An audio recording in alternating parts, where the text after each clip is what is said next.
Hi friends, welcome to knowledge capsule. आज हम लोग चर्चा करेंगे भारत में शिक्षा का विकास।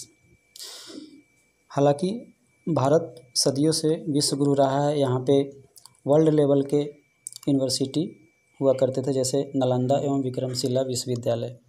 देश विदेश से छात्र यहाँ अध्ययन करने हेतु आते थे।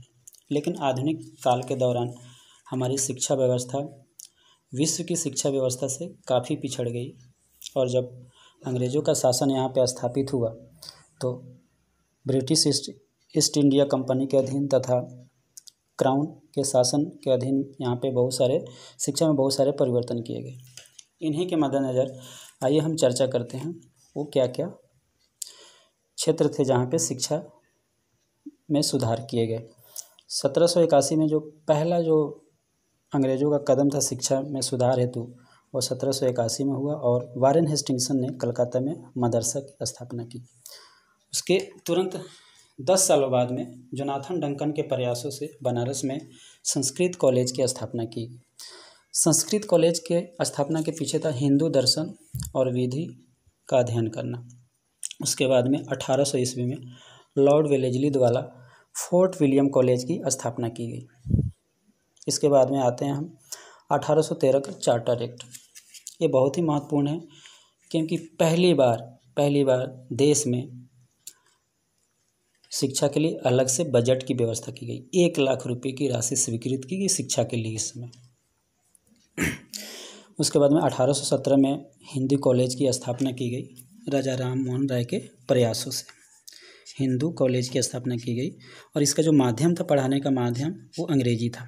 उसके बाद में हम चर्चा करते हैं लॉर्ड मैकाले का स्मरण पत्र, Lord Macaulay minute, that is 1835 में आया था, और इन्होंने जो पश्चात शिक्षा का समर्थन किया और भारतीय शिक्षा व्यवस्था को निम्न दर्जे का समझा और या माना, जो भी है।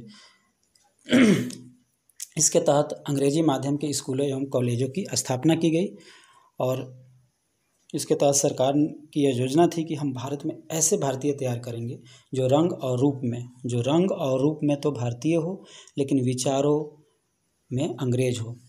और इस नीति को अधोगामी विप्रेशन सिद्धांत कहते हैं, इंग्लिश में डाउनवर्ड इनफिल्ट्रेशन थ्योरी। इसका मतलब ये हुआ कि एकदम समाज में अंदर तक पैठ बना लेना, क्योंकि जो अंग्रेज और हमारे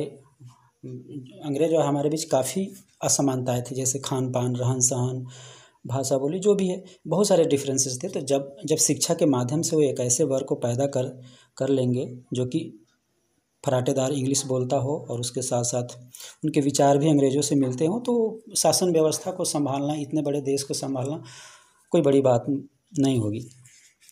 तो और इसमें काफ़ी हद तक वो लोग सक्सेस भी हो गए थे।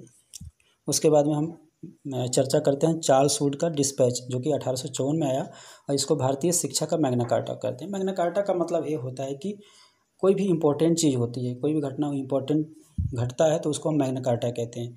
तो ये मैग्ना कार्टा ये वेरी वेरी इंपॉर्टेंट है। चार्ल्स वुड डिस्पैच 1854, इसको भारतीय शिक्षा का मैग्ना कार्टा कहा जाता है। इस समय जो गवर्नर जनरल थे लॉर्ड डलहौजी थे। आपको पता होगा लॉर्ड डलहौजी ने हड़प नीति भी लाया था, और हड़प नीति के परिणाम स्वरूप ही जो 1857 की क्रांति हुई थी, वो भी एक तरह से उसका परिणाम था। हालांकि जो तत्कालिक परिणाम था, एनफील्ड राइफल में जो कारतूस लगाए जाते थे गाय और सूअर वाली चर्बी, वो भी था, और आर्थिक सामाजिक बहुत सारे कारण थे, लेकिन ये भी एक हड़प नीति भी एक बहुत बड़ा कारण था। उसके बाद में 1902 में आते हैं Raleigh commission. Sir Thomas Raleigh की अध्यक्षता में विश्वविद्यालय आयोग का गठन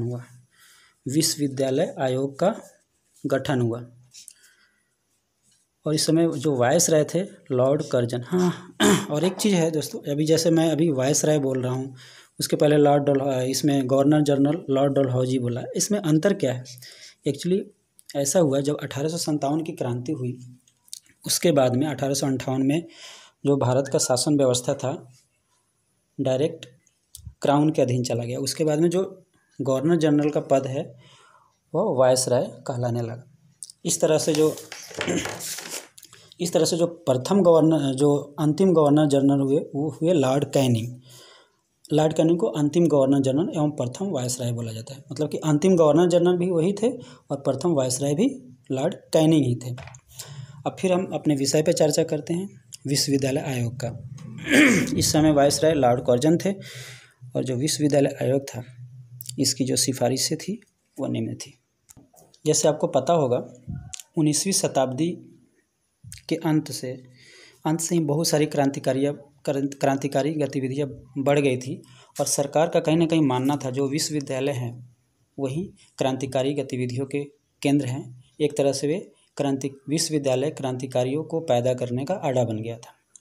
तो सरकार ने सोचा कि क्यों ना इस पर एक कमेटी बैठाई जाए और इस पर इसका अध्ययन किया जाए कि क्या रीज़न क्या है। तो जो मेन सिफारिश था विश्वविद्यालय आयोग का वो था कि इस पे सरकारी नियंत्रण, इसके तहत क्या हुआ, सरकारी नियंत्रण बढ़ा दिया गया। उसके बाद में हम आते हैं सैडलर आयोग की चर्चा करते हैं जो 1917-19 में आया।